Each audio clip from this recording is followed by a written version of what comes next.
আমাদের জমির জন্য যে আজকে আমাকে সার আনতে হবে সেটা গেছে আমি সত্যি ভাবতে পারিনি। চলো না ব্লগটা আপনাদেরকে শুরু থেকে বলি। এই গেছে আসসালামু আলাইকুম, কেমন আছেন আপনারা? আশা করি অনেক ভালো আছেন। আজকে সকাল না হতেই আমাকে পাঠিয়ে দিয়েছে আমাদের জমির জন্য সার আনতে। আসলে গাইস বাড়িতে কেউ ছিল না, তাই এখন আমাকে আনতে হবে। তারপরে আর কি, যেতে আমাকে যেতে হবে, তাই সময়টা নষ্ট না করে চলে গেলাম। আর অবশেষে আমি সার নিয়ে কিন্তু বাড়িতে চলে আসলাম।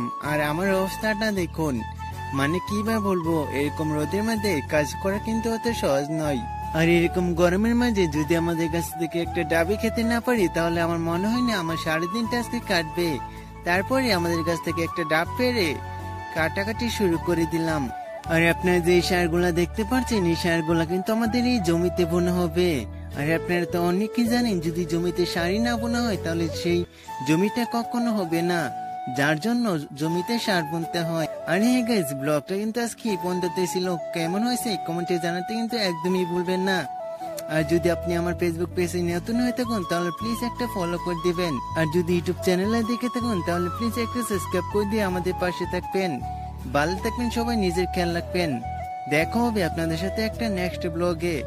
Thank for watching.